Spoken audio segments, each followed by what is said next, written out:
Hello, I'm the Nostalgia Critic. I remember it so you don't have to. Oh, yeah, I love Tom and Jerry. With their wanton destruction, comedic timing, and hilarious sound effects, this is the original cat and mouse team that perfected the art of cartoon violence. I'm such a dork that I actually went out and got the DVD collections of these cartoons. And you know what I found out? I'm not the only one who regards them as comic legends. There's directors, historians, and even comedy stars like Whoopi Goldberg and Mad TV cast members who all see Tom and Jerry as comedic gold. With a comedy team so legendary, you'd think Hollywood would put some real time and effort into their first feature-length film together. They do not. Instead, we got Tom and Jerry the Movie, a 1992 film about, what else? Tom and Jerry. But now wait a minute, a Tom and Jerry cartoon is about 7 minutes long with just slapstick and silent humor. How can you possibly make an hour-and-a-half movie out of this? Well, let's take a look. In the opening credits, we see Tom and Jerry doing what they do best, chasing each other. And here's our first problem, voice actors. Tom and Jerry had little to no voice actors in their cartoons, but hey, maybe the slapstick will be funny. Even the slapstick is wrong. I mean, this is Tom's yell. And this is the movies. God, that's not nearly as funny. And look at this. When Tom gets cut in half in the cartoon, it's humorous. When Tom gets cut in the movie... Oh my god, that's blood! They have to show blood in this! What are they, psychos? Yeah, and here's a real joke. Creative consultant Joseph Barbera. That means they just went up to him every day and asked, "Is this destroying your creation? Is this nothing like your original vision?" Yes. Good! So the film begins with Tom's owners moving away, but Tom accidentally gets flung out of the car and is forced to stay at home. It turns out the owners move just in time as their house is being bulldozed to the ground. Tom and Jerry escape, but are left without a home, so the two of them have to roam the streets looking for food and shelter. These are the only good parts of the movie, where Tom and Jerry tried to decide whether they should help each other out or not, and all without any dialogue. There's even a cute in-joke with a restaurant called Bill and Joe's, obviously referencing Bill Hanna and Joseph Barbera, the show's creators. But it all goes downhill when they meet this singing gay dog and his obnoxious little flea named Frankie. Instead of being pals, you're fighting like a cat and a mouse. They are a cat and a mouse, Pugsy. They gotta learn to be pals or they ain't gonna make it out here. It's like Peter Falk and George Carlin's secret love child, except a dog. The name is Pugsy. What's yours? I'm Tom. I'm Jerry. What the Did they just talk?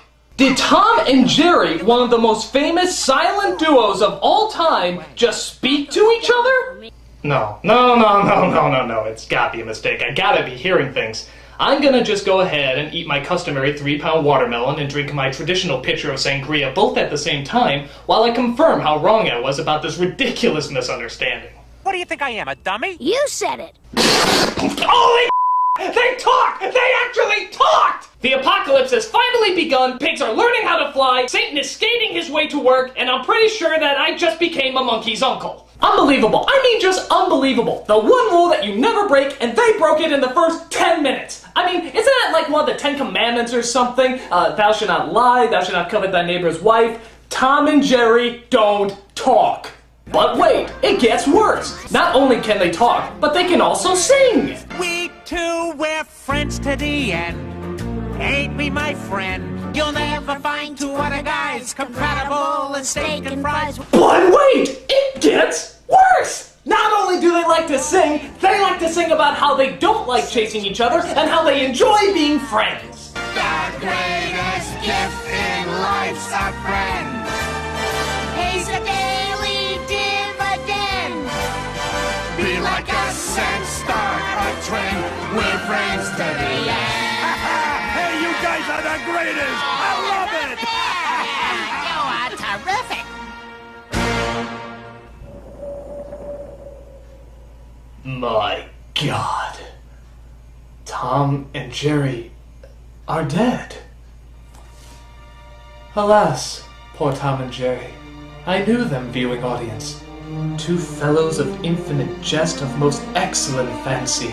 They have borne me on many hilarious antics 1,000 times. And now, how abhorred in my imagination it is. My gorge rims at it, whatever the hell that means. Here hung those lips that have been mangled I know not how oft. Where be your screams now, Your torn limbs, your shattered teeth, your set of bowling pins that were wont to set children and adults on a roar. Not one now to mark your antics.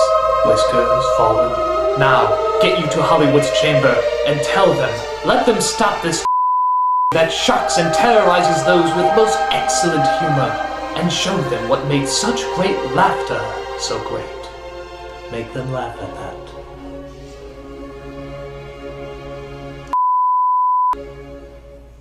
Okay, so after Tom and Jerry become friends, Pugsy is taken away, thank God, by a pair of Mexican wrestler dog catchers. So Tom and Jerry set off on their own, while running into a strange gang of alley cats who like to do nothing more than to... We got no time for taste. Sing another song?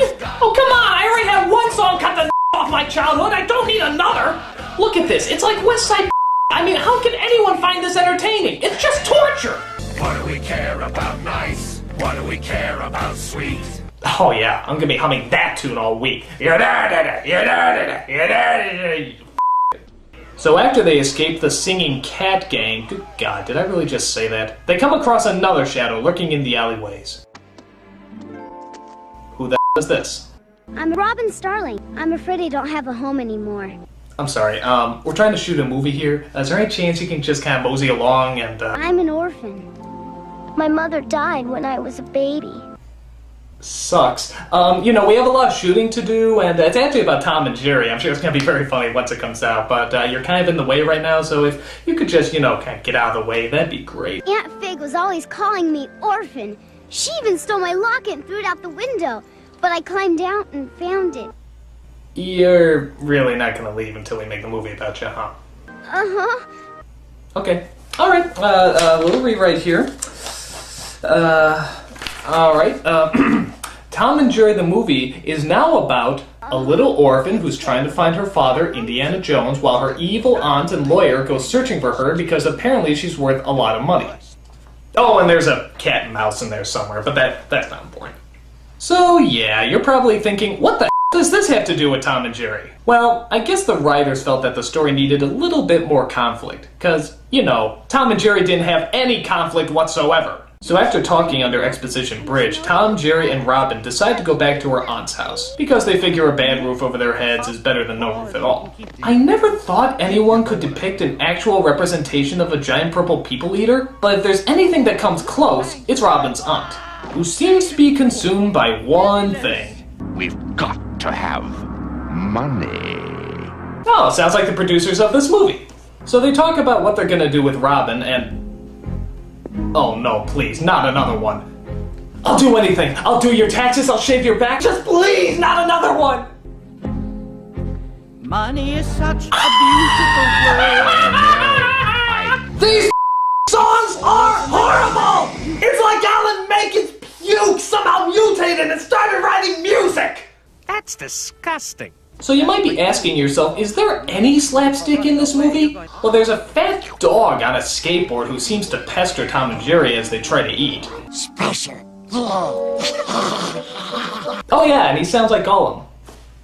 But again, why isn't it Tom and Jerry doing all the slapstick? I don't give a about the dog. I'm just praying they put him to sleep by the end of the movie.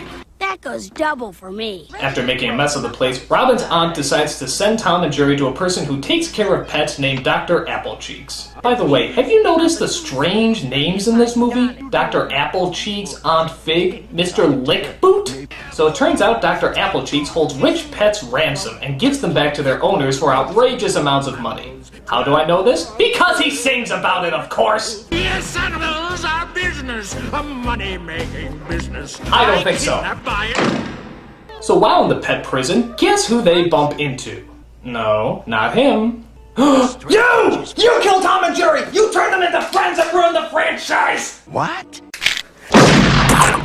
So Tom and Jerry escape and try to help Robin get reunited with her father. Hey look, it's Tom Sawyer and Huckleberry Finn! I've been watching this movie too long. But a giant ship separates our heroes as Robin wakes up in an unknown house.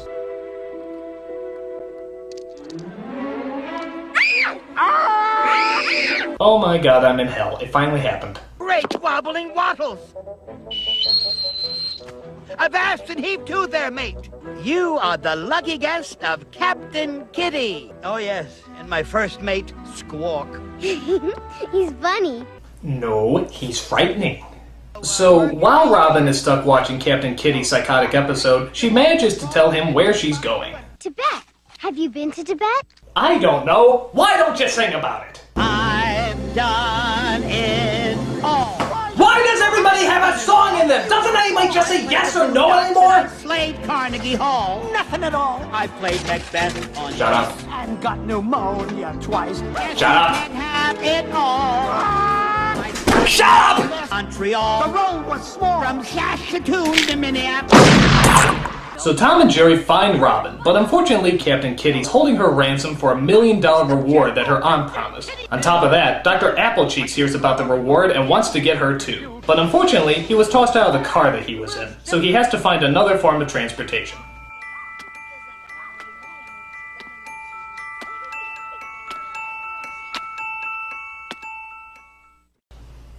What the hell is that about? So Tom and Jerry help Robin escape as they get on a boat which they, of course, know how to drive. This results in a wild goose chase as everyone chases after Robin in order to get the $1 million fortune. So let me clarify this for those of you who might have missed it. A cat and mouse are driving a ship trying to save the daughter of Indiana Jones while being chased by a purple people eater, a dog on a skateboard, a performing ship captain, his hand puppet Squawk, 2 Mexican wrestlers, and a doctor riding an ice cream cart. Ladies and gentlemen, welcome to the Mind Fuck. Paranoia, paranoia, everybody's coming to get me. Just say you never met me. I'm running underground with the most. I'm not sick, but I'm not well. And I'm so high, 'cause I'm in hell. So Robin gets to the cabin where she thinks her dad is, only to find the bad guys are there waiting for her. But a lamp falls over and of course starts a fire, burning down the entire cabin. I always love how one spark can set off a house fire in like 2 seconds. Watch. You see? It looks like all hope is gone for our 3 heroes until... it's Robin's father, Indiana Jones! Robin! I'm coming! Hang on!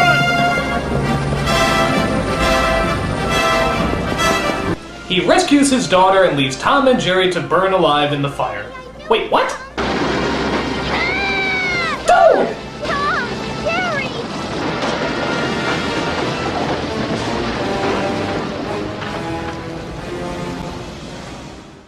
That's... dark. They're gone! My best friends are gone! Don't cry, Robin. We'll find them. Or at least what's left of their charred remains. Either way, we're eating tonight! Oh, of course they're alive. They survived Thanksgiving dinner's more threatening than that. So Robin and her father adopt the cat and mouse and invite them to live in their home, where, of course, Tom and Jerry start doing what they should have been doing throughout this entire movie. I love this little circle here, like, yep, that's what it's all about.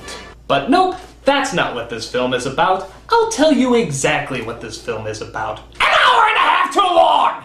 This film is awful. The lowest form of it sucks. It sucks. It sucks.